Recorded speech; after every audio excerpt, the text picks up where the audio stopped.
guys, it's Dr. Catrise Austin, the Queen of Smiles. I am here in sunny California with one of my favorite dental labs.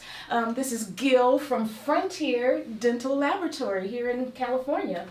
Very good. Thank you, Dr. Austin. Well, I feel like I'm with royalty, and here being the Queen of Smiles, it certainly feels that way. And we've always admired each other's work, and to have the opportunity to work together with Dr. Austin, it's just such a privilege and a pleasure for us. And so today what we want to do is talk about our experiences from the top-notch cosmetic doctor perspective and from our lab perspective. So hopefully it'll give you guys a good feel for what happens. And I get a lot of questions from you guys out there every day on Instagram and Facebook, so I wanted to address some of the frequently asked questions that I get in my DMs. So the first one is from John. He's from New York City, and he wanted to know what's the difference between composite veneers and porcelain veneers, because you see this on Instagram all the time, and what's the big difference? Okay, excellent question. We get that too. Yeah. Composite veneers, think of it this way, versus porcelain veneers, there's really four factors. It's cost, aesthetics, and cost typically is the most important one, but we'll cover that. Cost, aesthetics, longevity, and durability.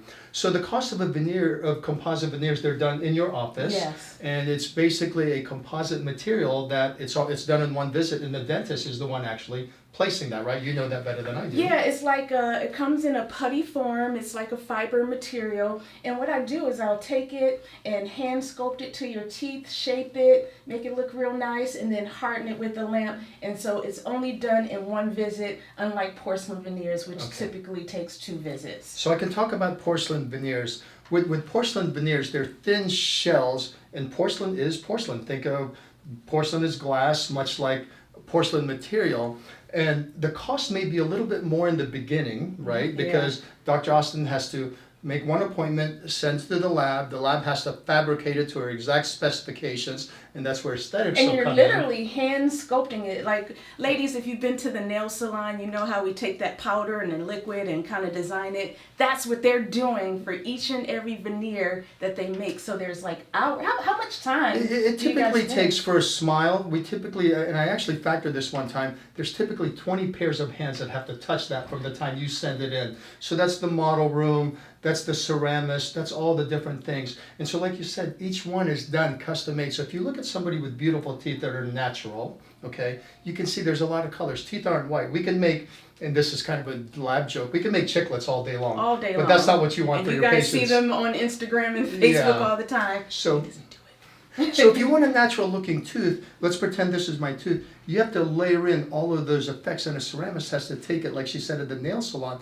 every single little detail that is done with a ceramic has to look like something, right? Whether it's translucency of the incisal edges, whether it's a little bit darker up at the top, those are the kind of things. So that's where the artistry and aesthetics comes in. Artistry. So while the cost might be, this is all related here, while the cost might be more in the beginning, they actually last more than 2 to 3 times longer. So, typical veneers, and a lot of that depends on your dentist, of course, but typically veneers last 10 to 20 years. That's what we say. And I actually say they could last a lifetime if you take care of that, and we'll talk about that a little bit later too. So while the cost may be less up front, if you think about over the lifetime of your smile and what you do, you wear that smile every single day. Every day. It really doesn't cost more. It really doesn't. No. And so let's talk a little bit about aesthetics, okay? I mentioned that we have to do that with porcelain because when you're doing it at the chair side, you don't have the ability to layer in all the effects that we can at the lab. Natural teeth, to mimic the lighting. So we have a ceramist that works there, and he works on all the teeth to make sure everything is harmonious, meaning we don't have one guy doing this and another guy doing that. It's one person that looks at the whole smile, the facial aesthetics, and the shape and the design of the smile. So there's a lot that goes into it. We have the experience in doing that. And so aesthetically, a porcelain veneer looks more like a natural real tooth. Yeah. And that's the one thing that I have a problem with the composites. If you don't have the right cosmetic dentist, they will be uniformly colored, and teeth aren't just one color. They may not mimic all the details, the fine details that the ceramist that has years and years of experience and skill can do. So I think we've convinced you that aesthetically a porcelain veneer will more than likely look more natural. If you're going for natural, the porcelain is going to be it'll look like a tooth. It'll match your teeth better. Let's talk about longevity and durability. So when it comes to longevity, porcelain is a lot stronger. If we're just talking about if we take a bar of composite and a bar of porcelain, porcelain's a lot stronger than that. However, when you bond that porcelain on a tooth, that's what Dr. Austin does at her office, it becomes very, very strong. Yes. And a good analogy that I like to give is porcelain is glass, right? It's a glass material. It's it's like a tile. Think of a tile of glass, okay? If we have it here and we do that, it might break. If we knock on it, it might break. If we put it on the ground and put a little pebble underneath it and step on it, it'll definitely break, right?